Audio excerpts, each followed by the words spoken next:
Hey, welcome to Wizards Whimsy. Today we're going to talk about the ban list that Commander RC released today. There's 4 cards on the ban list: Dockside Extortionist, Jeweled Lotus, Mana Crypt, and Nadu Winged Wisdom. They all got banned today. They did give reasons for the bans, and those reasons do hold up quite well. So I can agree with why they would ban those cards. But on the other hand, for a casual group, those cards aren't really seeing that much play. At least I don't see it in my play groups. Whenever we're playing casual, these cards don't ever come up. Every once in a while, you might see a Jeweled Lotus, but it's nothing real explosive or anything like that. So why they ban these cards now? They also release this. They also released this ban 7 days early. In their last quarterly update, they did mention that on September 30th that they would release this ban. So why they released it 7 days early, don't know. Maybe the person had the dates confused, which is understandable. But again, got four powerful cards in cEDH that were banned today. Where this ban is going to leave cEDH, it's kind of up in the air. It did not really hurt 2 of the top decks all that much. So,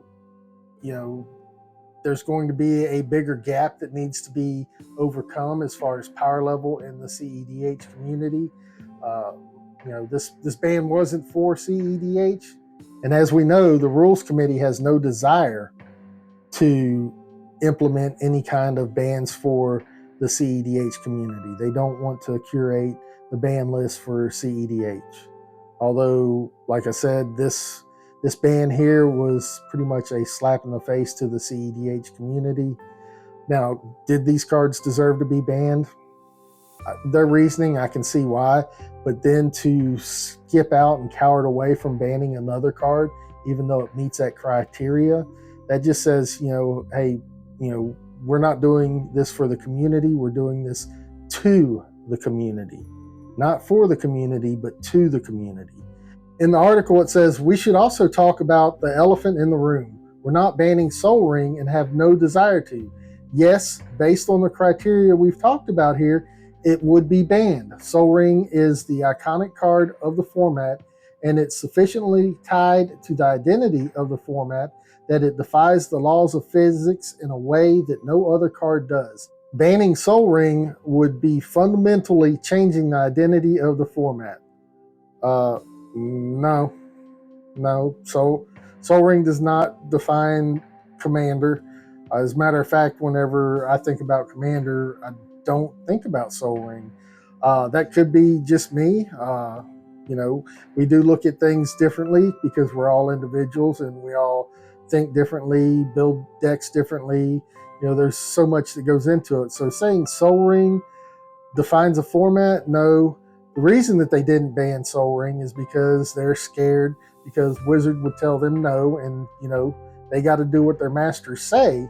So Wizards isn't going to let them ban Sol Ring because they put Sol Ring in every Commander deck. And you have to think that they plan these releases 2 years out. So 2 years of however many sets of Commander decks, they're not going to allow the Rules Committee to make that ban. As a matter of fact, as much as it's not supposed to be managed by Wizards of the Coast, Wizards of the Coast has their hands in it.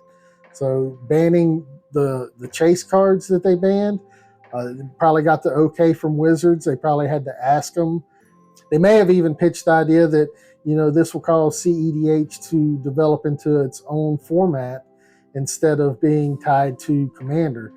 So they did talk about the last update providing players with better ways to communicate about silver bordered cards in their deck. So they're really worried about making sure that non-legal cards are allowed to be played in the format. Again, this is probably something that Wizards is pushing. It's something that Wizards put in their ear. They did have it, for a month or so that silver bordered cards were allowed. We're working with the folks at Wizards to provide some new tools to use in pre-game conversations to help folks find like-minded players and are pretty excited about some of the possibilities here. Look, that's real easy. You go up, hey, this is what I'm playing. Is it all right? Hey, this is the power level that I'm playing. Is it all right? You go to a tournament, well, don't bring a precon. I mean, it's pretty simple. So how they like to waste their time with stuff that Wizards wants them to do instead of actually worrying about the format itself is kind of a surprise, and it's a slap in the face to the community. People probably won't agree with that statement, but I mean, if you look at the cards that they banned, now these 4 cards that they banned are staples in cEDH.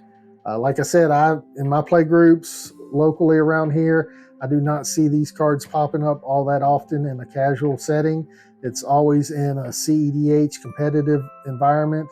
So this, I think, was just kind of like a nod to the cEDH community to say, hey, you need to curate your own things because this is how we're going to ban.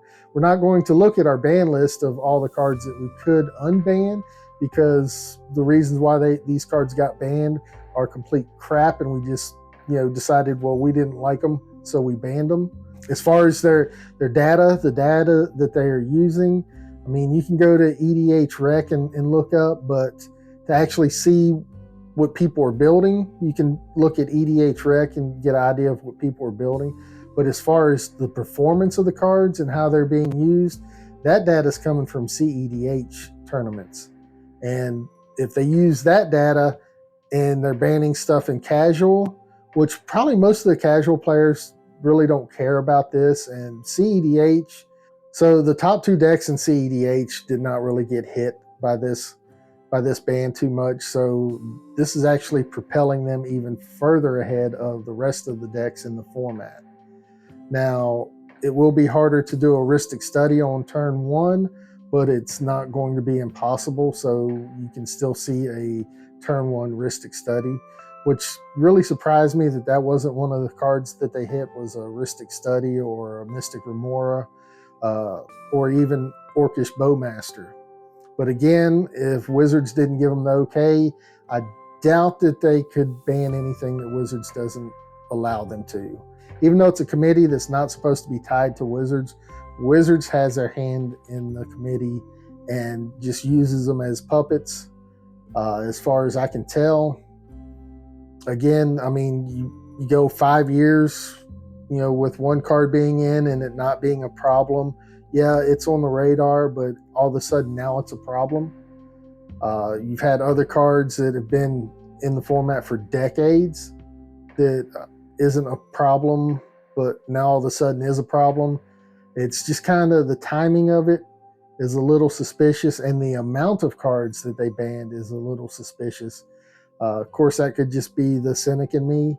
Now, it will be interesting to see how cEDH recuperates from this. The top 2 decks, Blue Farm and Roxai, are propelled even higher. It's a higher power gap that needs to be filled.